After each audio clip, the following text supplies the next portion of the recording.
Coming to an end, Arizona lawmakers weeks away from wrapping up at the Capitol. Nobody would manage their family the way that the state's budget has been managed, where you have a tough decision and you don't make it.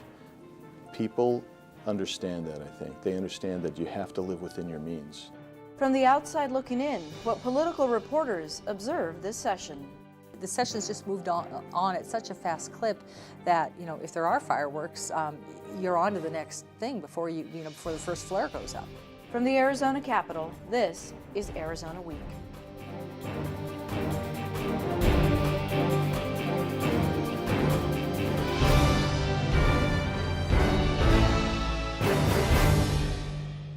Hello and thanks for joining us. I'm Lorraine Rivera.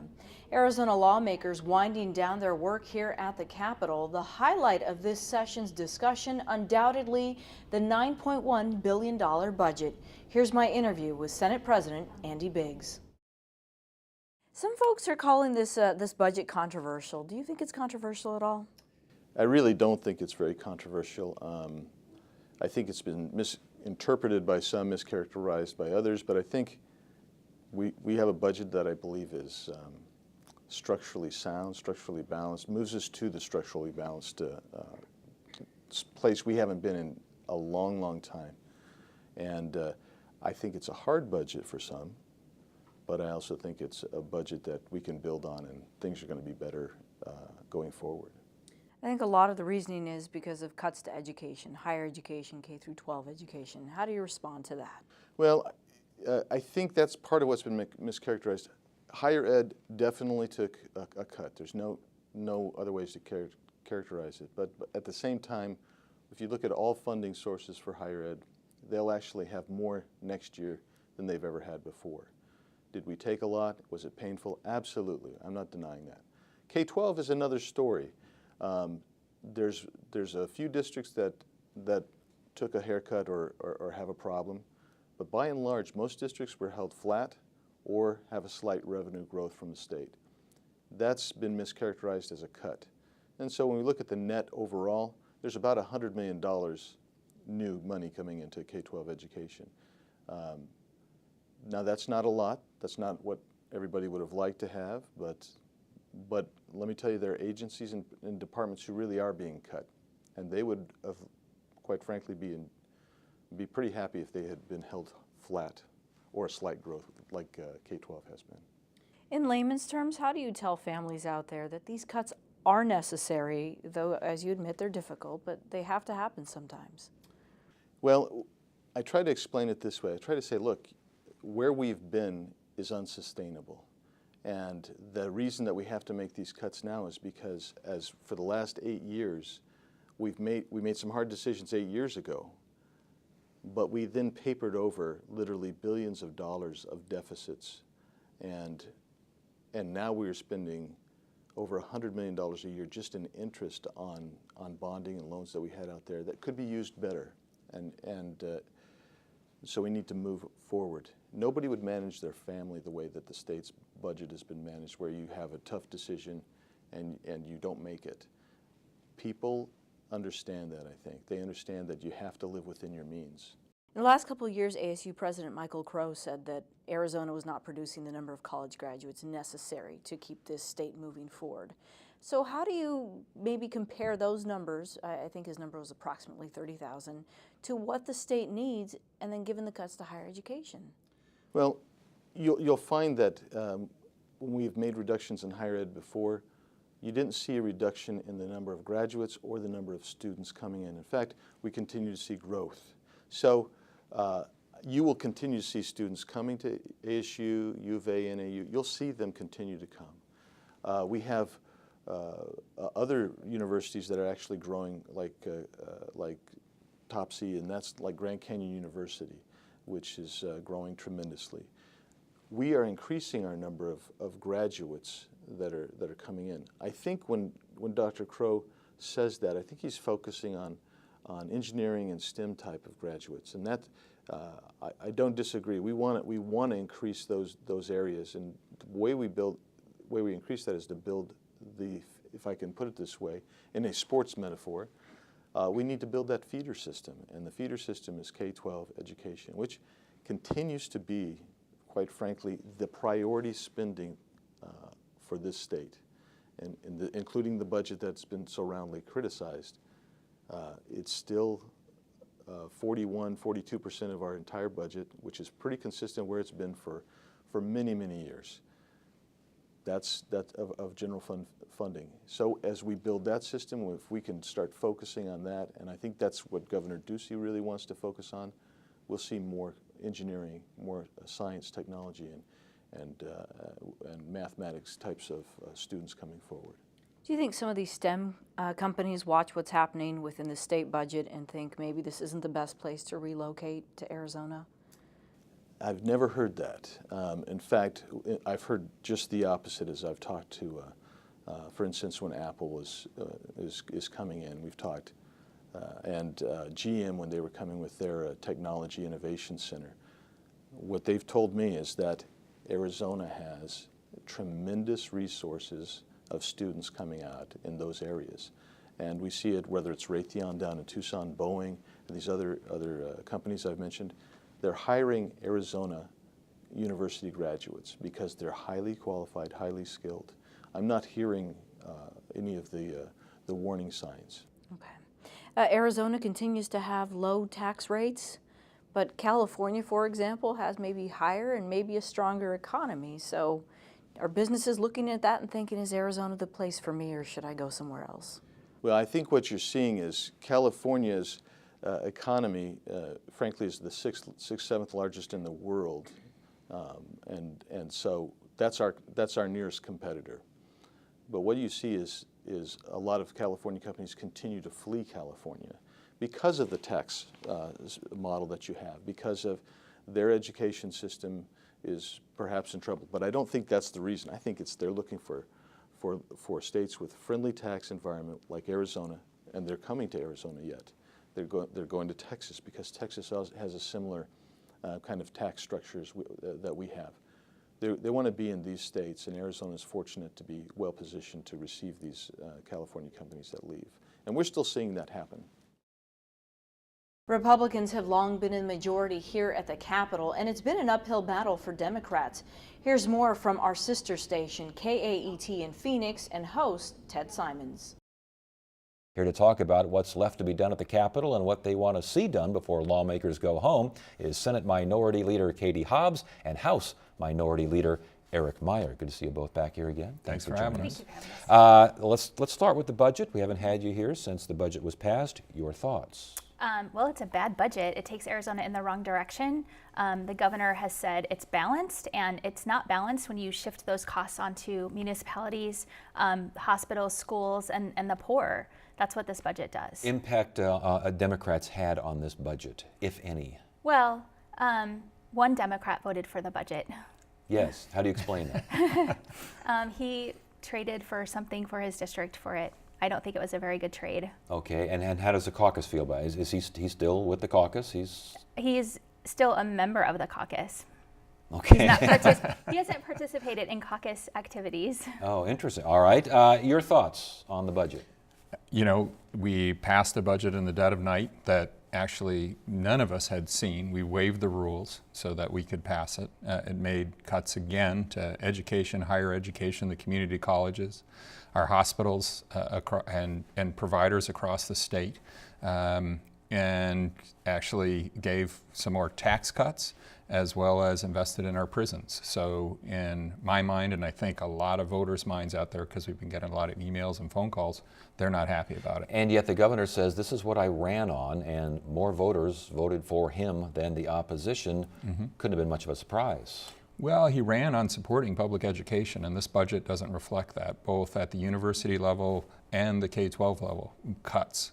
He's said that these are high levels of spending, but they're not. 2008 levels were higher for both our K-12 system and our universities, and now there's, I think, 55,000 more kids in the K-12 system, 23,000 more students in the university system. I think the governor also said that, though, if special interests aren't upset, then he's not doing his job with this particular budget. Sounds like a lot of folks, especially regarding education, none too pleased. Yeah, and what I've heard is not from special interests, but from constituents, not just in my district, but around the state, that are not pleased about this budget. And I don't think if we start referring to the voters of Arizona as special interests, I think there's a problem there. This budget was universally opposed. I've never seen so much opposition to a budget from every corner in every sector in the state. As far as suspending the rules, Senate President said this was no different than the Medicaid expansion protocol from a couple of years ago. Has he got a point? Sure.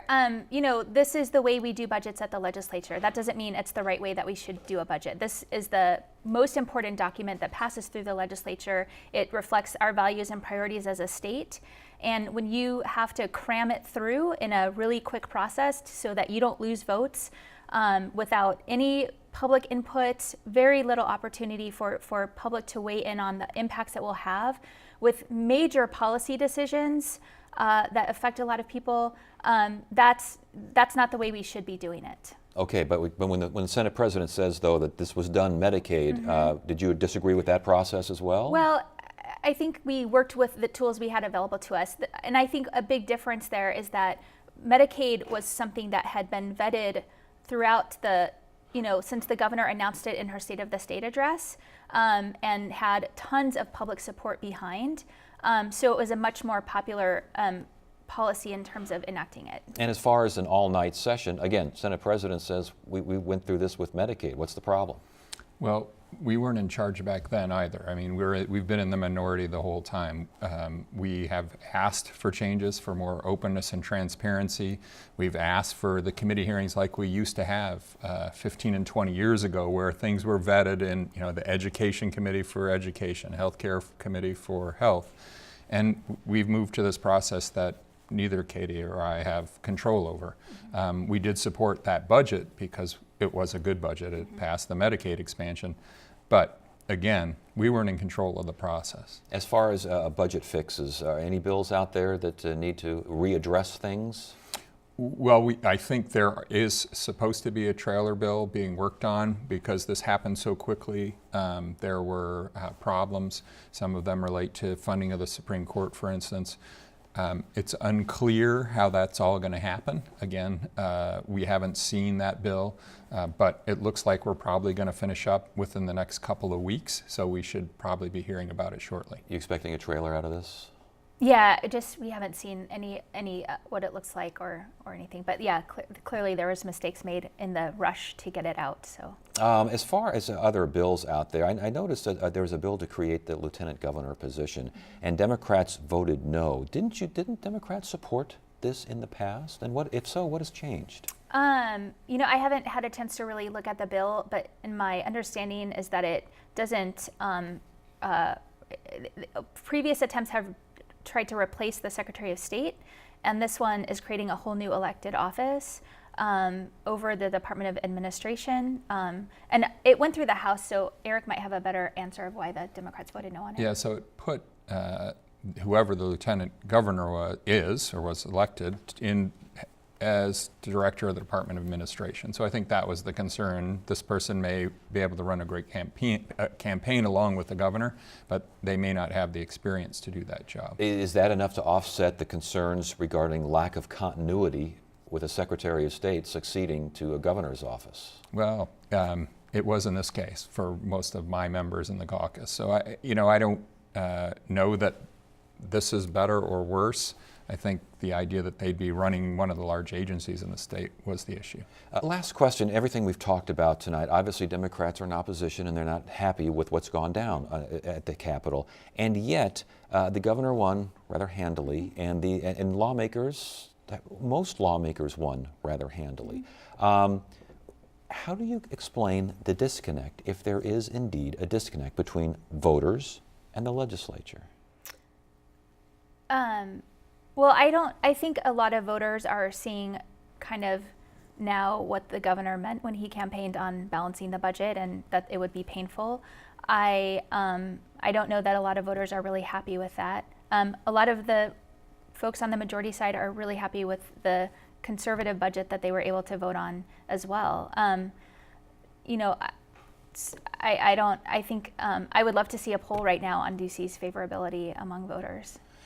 Indeed, but We just got through an election campaign, and it really wasn't all that close. And the governor he's had his budget out for weeks, he said before, so no one should have been surprised by the end result, which was similar to what he originally planned.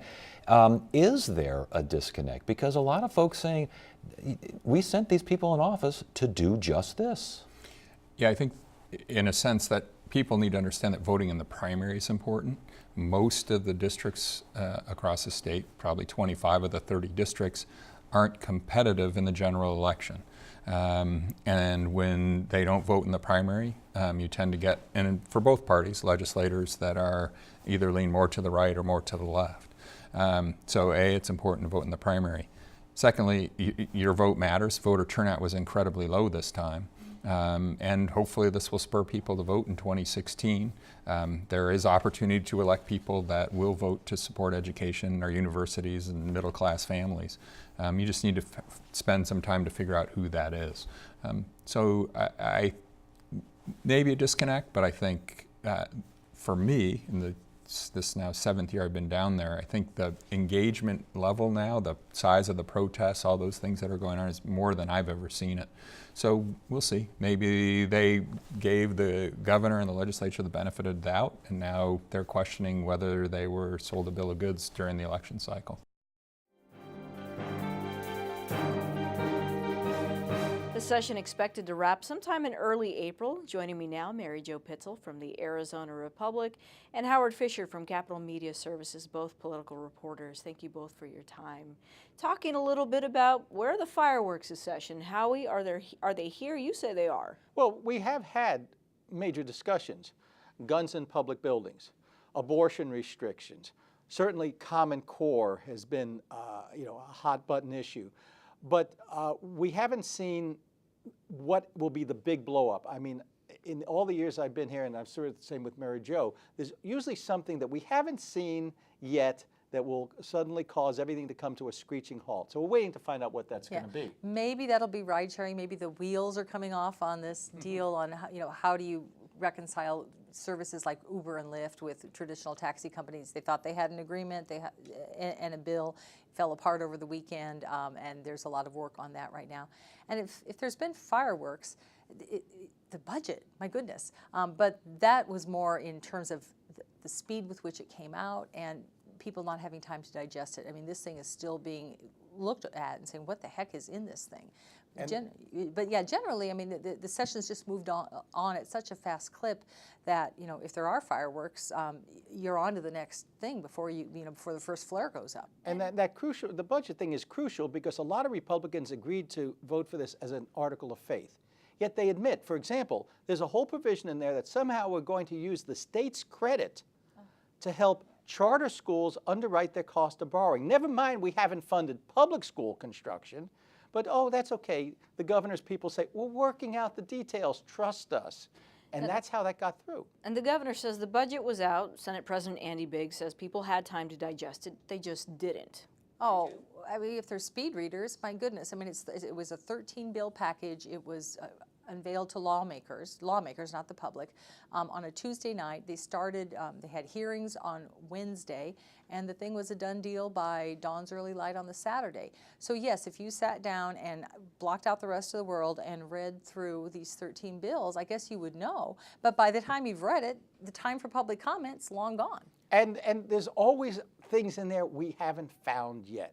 Little things. I mean, sometimes even the things we know. For example, one of the things the budget is built on is convincing voters in 2016 that they should allow the land department to take away money that's now going to school trust funds and use it to run the land department. I mean, all these tiny little details, and there was essentially, we were told, and the Republicans were told, you're not going to amend this. This is a package. We have the votes. We're also hearing this was a bipartisan effort. I think one Democrat, is that the count now? Yes, in fact, if that's the count, and thus it will always be, because the vote's done. This budget was bipartisan, more so in the sense of the opposition. There were four Republicans who voted with the Democrats against it, and then two other Republicans who just weren't there, and their absence is effectively a no vote. And let's go beyond this. This is a bought vote.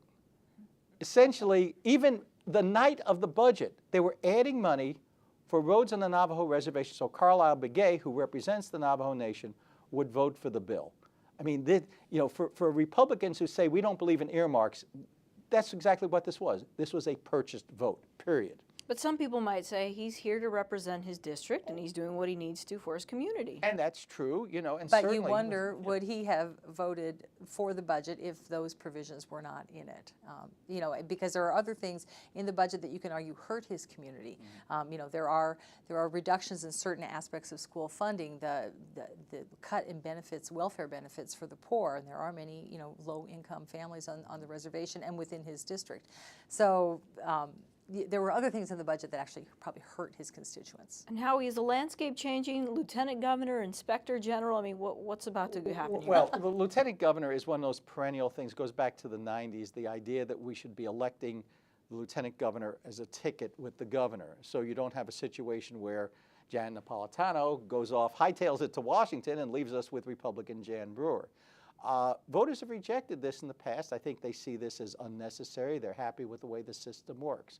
Now, you talk about things like Inspector General. This is another sign that the public really isn't getting input. Heck, the lawmakers aren't getting input. On Monday was the first time they got to see a bill to create an Inspector General, even though it was in the governor's state of the state. We didn't see the details. All those pesky things about they get a badge, they get subpoena authority. Monday was also the first day they saw a bill to abolish the Department of Weights and Measures. Didn't bother to taking the regulated community in. And that's what's scary about this place is we get these 40, 50-page bills at the last minute.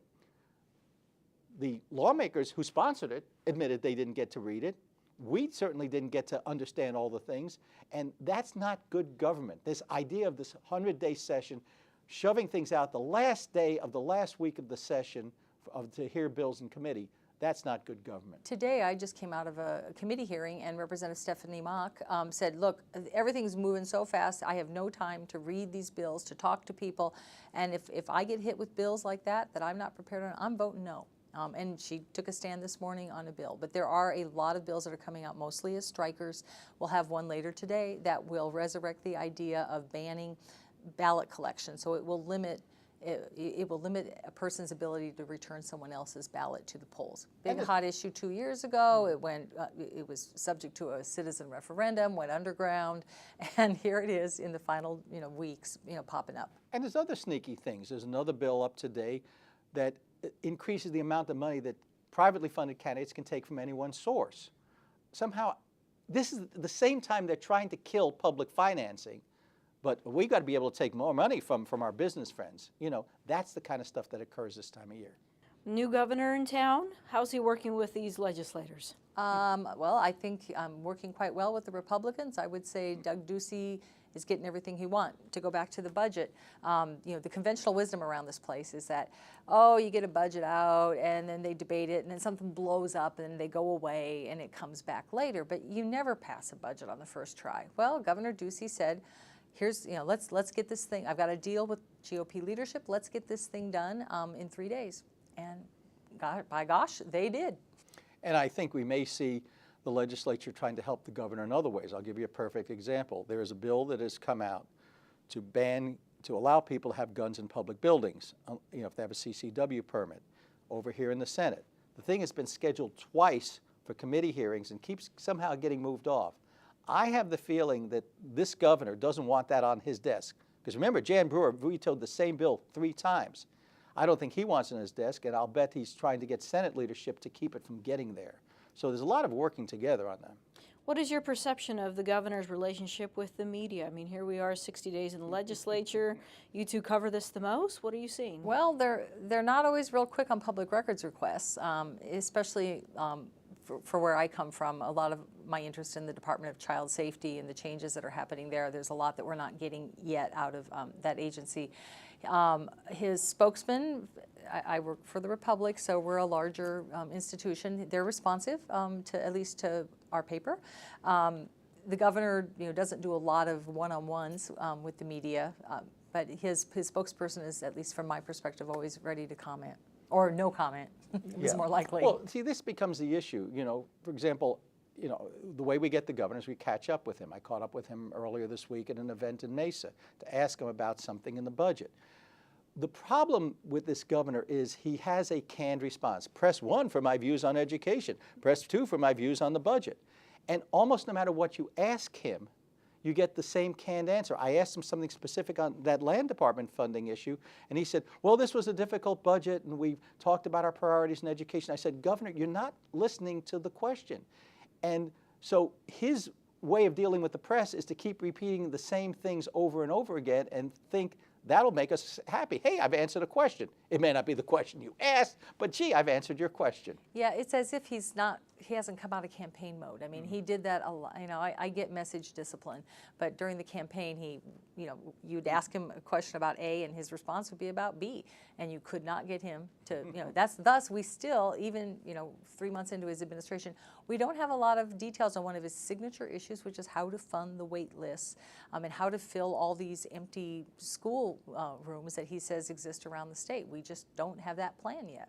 And some people might look at this analysis and say it will take time. It's taken time for Governor Brewer. This is just his new term. Well, but there's a difference. Jan Brewer had decades of experience in government as a state rep, as a Senate minority whip, as a Maricopa County supervisor, as Secretary of State. This guy comes out of the private sector, and I think his belief is, well, I was a CEO. They'll just do what I want, and I'll just keep saying what I want. And to a certain extent, he wants to run government like a business, and I appreciate that, but government is not a business. You don't get to cut your money-losing divisions like K-12 education. But Howie, I think in contrast, I think Ducey's working better with the legislature than Jan Brewer did. Despite all of her years of legislative experience, when she got up to the 9th floor, it's like she sort of forgot about the legislature and worked around them in many cases. Ducey is working pretty closely with the Republican leadership, and as Howie referenced earlier, I think we'll see some of these more controversial bills, guns, Common Core. I don't think the governor really wants a Common Core bill on his desk, and I think they'll oblige him. Are voters getting what they voted for then? Yes. Yeah, if in fact you wanted smaller government, lower taxes, even as we're cutting education, yeah. That was his message. The person who he is the person who he advertised. It didn't help that the Democratic candidate, Fred Duval, was all over the board and didn't have a consistent message. But yes, he's exactly what the voters voted for. All right, interesting analysis as always from you two. Thank you so much. Thank you. And that's our program. For all of us at Arizona Public Media, I'm Lorraine Rivera. Thanks for joining us.